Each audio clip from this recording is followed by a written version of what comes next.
Firstborn, the prototype.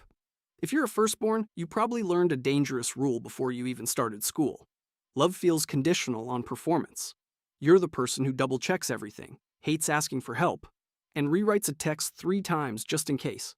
Somewhere deep down, your brain still believes, if I do this perfectly, everything stays under control.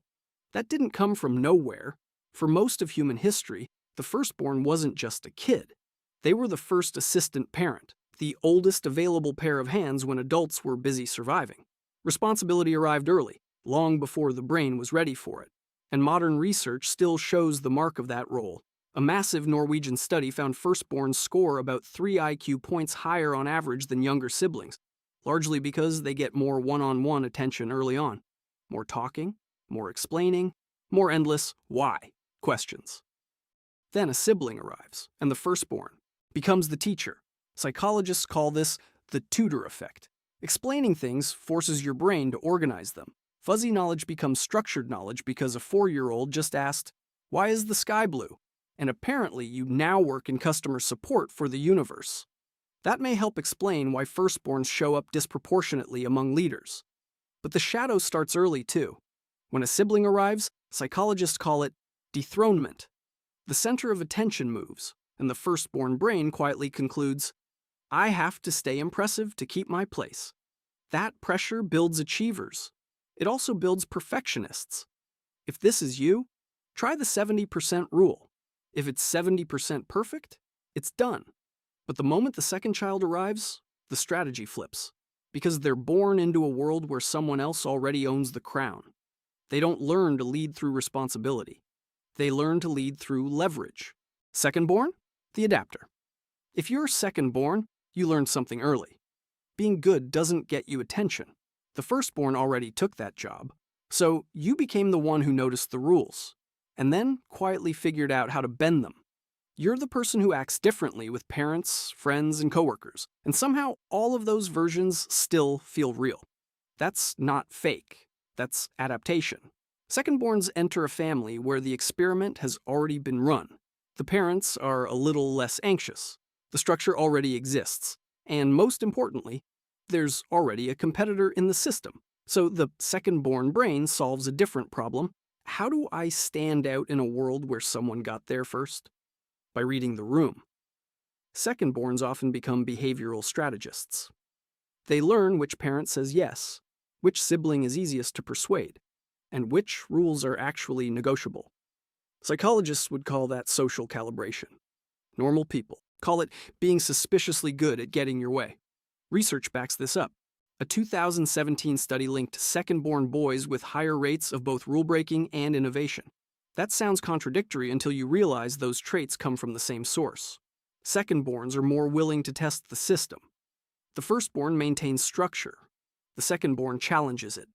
That's why they often become the entrepreneur, the rebel, the funny one, the wild card. They grow up trying to beat someone slightly bigger, slightly smarter, and slightly more experienced, and that builds 2 powerful skills, risk tolerance and negotiation. But the shadow is comparison. Secondborns often define themselves in relation to someone else. You're not just you.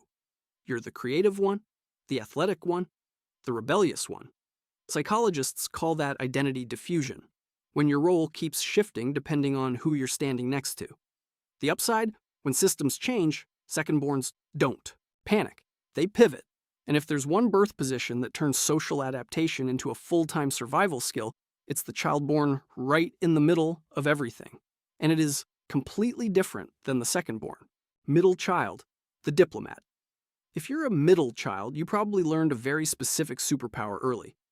You can see both sides of an argument before the argument even starts. You're the one who notices the tension, diffuses conflict, and can talk to the responsible older sibling and the chaotic younger one without fully belonging to either side. That's not random. That's training. The middle child grows up in the family's most politically complicated position. Above you is authority. Below you is need. So your brain gets very good at one thing, navigating people. While the firstborn learns responsibility and the youngest learns charm, the middle child learns diplomacy. In early human groups, survival depended on group stability. Every tribe needed someone who could keep competing personalities from splitting the group apart, a kind of social glue. Anthropologists sometimes describe this role as a coalition keeper. Sound familiar? Modern research finds similar patterns. Middle children often score higher in emotional intelligence, conflict resolution, and building strong social networks outside the family. They learn early that family attention is limited, so they go looking for connection elsewhere: friends, mentors, communities, chosen tribes. That's why middle children often become stealth leaders. They don't dominate the room, they shape it from the inside. But their shadow is almost always the same: invisibility. Photo albums start strong with the firstborn and end dramatically with the baby. The middle child gets like 4 blurry images and one caption that says, "Wait, where's the other one?" That overlooked feeling hurts, but it may also be the exact thing that built the middle child's greatest strength. When attention isn't guaranteed, you develop something stronger than spotlight confidence: social awareness. You read people faster, you adapt quicker, you see angles other people miss because you're the only one, not blinded by the need for the crown. And then there's one family dynamic that compresses competition, cooperation, and identity into the exact same moment, not years apart, not even months. The same birthday. Twins, the alliance. You ever meet twins and feel like they know something the rest of us don't? They don't just know each other, they predict each other. It feels like telepathy, but it's really something stranger: shared social training from day one. Most children learn social skills gradually: parents, friends, classmates. Twins skip the warm-up. From the moment they arrive, there's another human the exact same age learning every skill at the exact same pace. That creates an intense developmental environment. Researchers have found that many twins develop a private language as toddlers. It usually disappears, but the wiring behind it doesn't. Those early years become a 24/7 emotional lab: reading expressions, repairing conflict, synchronizing attention, sometimes before lunch. That constant feedback seems to build unusually strong empathy and emotional attunement. And in an ancestral world where isolation was dangerous, twins had one huge advantage: they were never alone. But twins come in 2 versions. Fraternal twins are siblings who happen to arrive together. Identical twins are something even stranger: social mirrors and genetic mirrors. Studies of identical twins raised apart have found eerie similarities in hobbies, careers, fears, even tiny preferences. Different homes, same patterns, which suggests that some parts of who we become run deeper than environment. The shadow, of course, is identity. When you share a birthday, a face, a room, and half a biography, becoming an individual can take longer. The challenge is learning where the bond ends and you begin. And there's a near twin version of this dynamic that creates many of the same effects without sharing a womb: Irish twins. When siblings are born within about a year of each other, the older one gets dethroned almost immediately, often before memory fully forms. Both kids grow up in the same developmental stage, competing for the same attention, toys, and roles. That pressure often creates complementary personalities fast: one bold, one careful, one loud, one strategic. The advantage is deep synchrony. The downside is identity blur. You get a lifelong rival and a lifelong ally. But imagine the exact opposite dynamic. Instead of growing up beside someone nearly your age, you grow up far behind siblings who feel like they came from a different era of the same family. That changes everything. Gap child. The reset. If you're a gap child, you may have felt like you grew up in a different family than your siblings, because in a way, you did. By the time you arrived, the system had already been stress tested. The panic, the rookie mistakes, the overreaction to every tiny milestone. Your parents had already run that experiment, so you got something unusual: focused attention from more experienced parents. That gives gap children a strange hybrid advantage: part firstborn, part youngest. You often get more one-on-one parental time because older siblings are busy being older, but you also grow up watching someone far ahead of you navigate life, which gives you built-in guidance, shortcuts, and warning signs. It's like getting a manual for a game everyone else had to play blind. That can make gap children feel emotionally mature early, comfortable with adults, less thrown by age differences, good at holding their own in rooms where they're the youngest person. There. But the shadow is disconnection. When the age gap is big enough, Your siblings can feel less like peers and more like visiting relatives with strong opinions. Same family, different era, and if the youngest strategy is built around anything, it's not maturity. It's charm. Youngest child, the charmer. If you're the youngest, you learned something brutal and useful very early. You can't win by being the best. By the time you arrived, someone had already done everything first, so the youngest child develops a different strategy entirely. Not authority, not responsibility. Charisma. You're the one who learned that making people laugh changes the room. Humor works.